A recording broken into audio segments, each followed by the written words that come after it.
নমস্কার বন্ধুরা, good evening. আজকে একটা নতুন ভিডিও নিয়ে এসেছি, ব্লগ নিয়ে এসেছি। তো আজকে দেখাবো তোমাদের নদীর ধারে সুন্দরবন বলে সুন্দরবন এলাকা কতটা সুন্দর, বা এখানে মাইন্ড ফ্রি করার জন্য কতটা সুন্দর সুন্দর জায়গা রয়েছে। তো এটা তোমাদের সামনে সবাইকে তুলে ধরবো। অবশ্যই সুন্দরবন মুখেও বলা হয় না, দেখলে পরে তোমরা বুঝতে পারবে। অবশ্যই এই একটা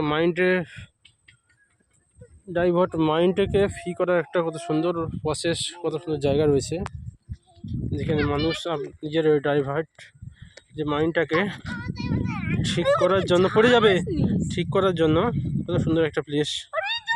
দুষ্টু যাওনি, পালিয়ে যাবে মা, ঠিক আছে? তো অবশ্যই দেখতে পাচ্ছ কত সুন্দর একটা জায়গা, সুন্দর প্লেস। মানুষ ঘুরতে বেড়াতে আসে, দেখতে পাচ্ছ অবশ্যই কত সুন্দর প্লেস রয়েছে।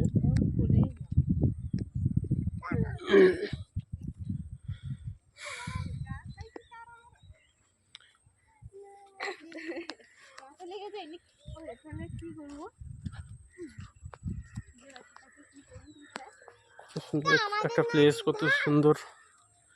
এপারে ঝিল রয়েছে, ওইপারে বাউন্ডারিতে নদী বাঁধে নিমের গাছ রয়েছে। তো এটা আরও সুন্দর লাগতো অবশ্যই।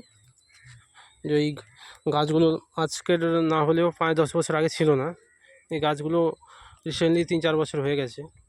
এই গাছগুলো যখন ছিল না, নদীটাকে পুরো বাউন্ডারি থেকে পরিষ্কারভাবে দেখা যেত, কত সুন্দর লাগতো, বেটার লাগতো। কত সুন্দর একটা এরিয়ায়।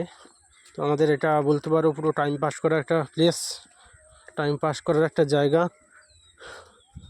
আমাদের ছোট থেকে এই যে বয়সটা পেরিয়ে এলাম, আমাদের এই নদী ধারে বা প্রায় না হলে 8 ঘন্টা 10 ঘন্টা নদী সাইডে কেটে যেত, নদীর ধারে কেটে যেত। কখনো বন্ধুদের সঙ্গে আড্ডা, কখনো বন্ধুদের সঙ্গে খেলাধুলা বলো, বা কখনো বাড়ির বাবা মার সঙ্গে মাছ ধরা বলো, সব রকম করে এইভাবেই কাটতো আমাদের। তো অবশ্যই ব্লগটা আর বেশি বাড়াচ্ছি না। তো সুন্দর লাগলে অবশ্যই লাইক করো, কমেন্ট করে জানাও এরকম ভিডিও চাইছো না, আর না অন্য কোনো কিছু ভিডিও চাইছো, অবশ্যই লাইক করবে।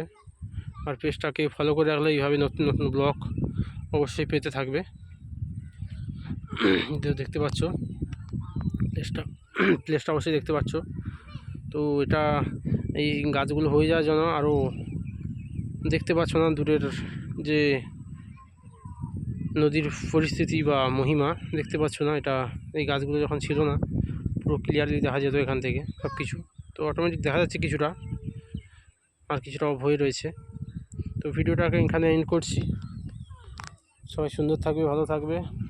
এরকম ব্লগ পাওয়ার জন্য অবশ্যই কমেন্ট করবে। আর দ্বিতীয়ত এরকম ব্লগ আপনাদেরকে দিতে থাকবো। Thank you. সবাই ভালো থাকবেন, আপনাদের নিজেদের ফ্যামিলি খেয়াল রাখবেন। ধন্যবাদ।